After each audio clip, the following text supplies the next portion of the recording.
bien, eh bien, nous allons démontrer cette propriété-là sur les variables, sur les lois de Poisson, c'est-à-dire que la somme de deux variables aléatoires qui suivent des lois de Poisson, tiens, c'est pas des G, là, ce sont des P, des poissons, donc P lambda 1 et P lambda 2, leur somme, donc, suit une loi de Poisson de paramètres lambda 1 plus lambda 2.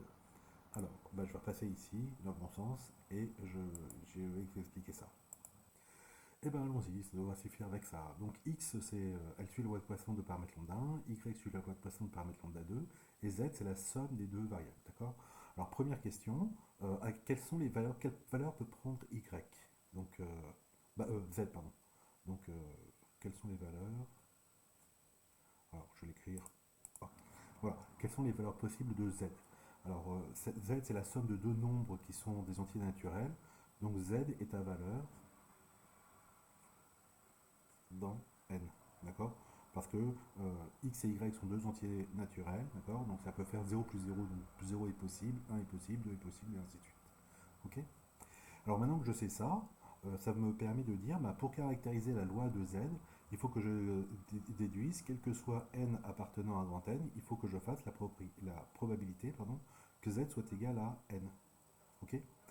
Si jamais j'avais trouvé ici n carré, je dis n'importe quoi, ou des nombres pairs, d'accord, j'aurais dit la probabilité que z soit un nombre pair, d'accord. Ok. Voilà, donc là c'est toutes les valeurs possibles. Alors allons-y.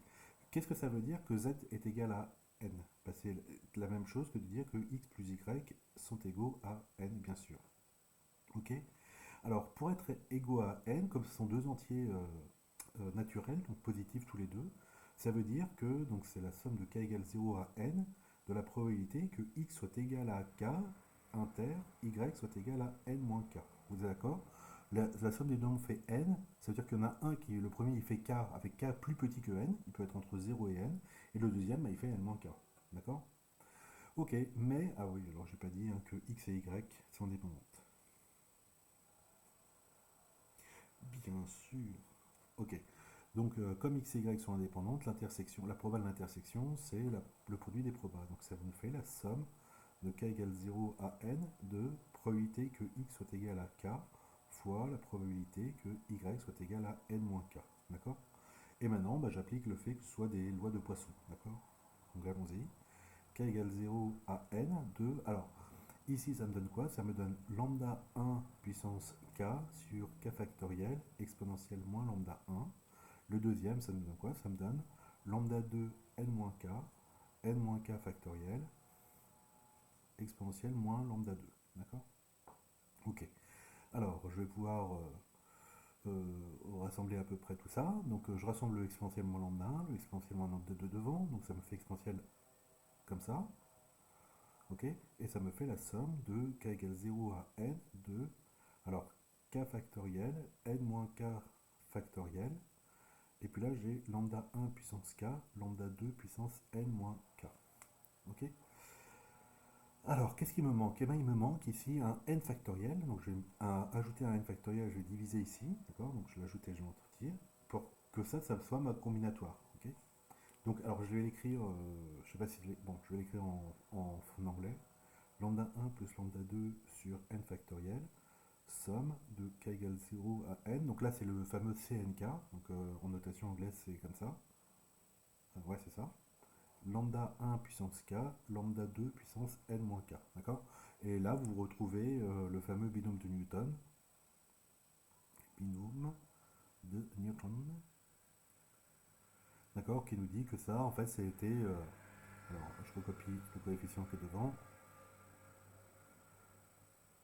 D'accord? Et là, donc, c'était la somme de lambda 1 plus lambda 2, le tout puissance n. Ok? Voilà. Je vais peut-être vous montrer le binôme Newton sur le net. Donc, le voilà. Vous voyez, c'est celui-là, la somme de k égale 0 à n de donc, CNK.